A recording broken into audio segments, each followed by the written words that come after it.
all the headlines was potentially Fallon versus Luke Littler second round. So that sort of gives me a bit more sort of fire in the belly to ruin the plans really.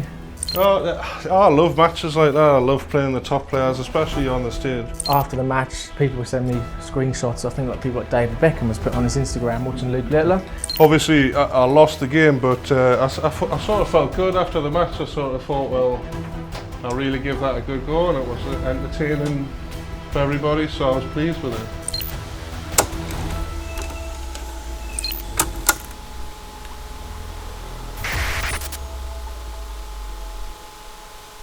Ryan, take me back to that Alexandra Palace draw when you were watching it. What were your initial thoughts before any name was out? And then once Fallon came up, what's your immediate thoughts then? It was a slightly strange one because that's sort of quite a big family thing for, you know, every year the whole family come over and we all watch the draw together.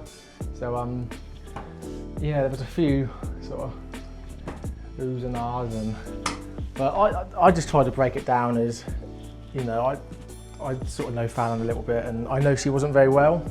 So I just kept telling myself I wasn't playing the best version of Fallon. So yeah, I think the more you look into it, and I didn't want to put too much pressure on myself. And obviously 2 years before that, I drew Lisa Ashton. So I've sort of been in that position before as well. So I sort of used that experience and yeah, I mean, and obviously building up to it, all the headlines was potentially Fallon versus Luke Littler second round. So that sort of gives me a bit more sort of fire in the belly to ruin the plans really. Well, last year, obviously you played Littler in the World Championships, and we spoke to Ryan Meikle, who obviously played him as well. Yeah. What was that like for you? Because you took him all the way, you know what I mean? You went as far as feasibly possible. What was that match like for you, and what was kind of your instant reaction after losing it?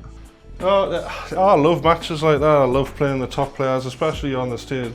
You know that it's a game where there's a lot of attention on it, and the spotlight's on you for that short time period, and you just got to go up there and try and give a good account of yourself. And I felt like I did that. I didn't feel like I was under pressure in the game. Obviously, I lost the game, but I sort of felt good after the match. I sort of thought, well, I'll really give that a good go, and it was entertaining for everybody, so I was pleased with it. Getting through that first one was massive really, because you know there's obviously a lot of pressure there, and Fallon's probably one of the most watched, you know, games probably over the World Championships.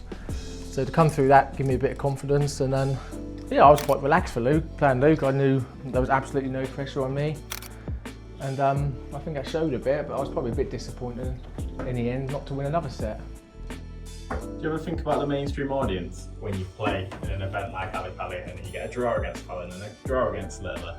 Yeah, oh, definitely. I think for coverage-wise, I probably had the best two draws out of the whole, you know, every player in the tournament, because they're probably the two most talked about players, and you know, I was just a part of it really. And you know, after the match, people were sending me screenshots. I think like people like David Beckham was putting on his Instagram watching Luke Littler, and obviously I happened to be up there with him. So you know, you realise how big he has been for the sport, and I think, you know, giving him a half decent game as well, you know, that got me out there a bit more as well, and that's probably worked quite well for sponsors. And yeah, it started off my year really positive.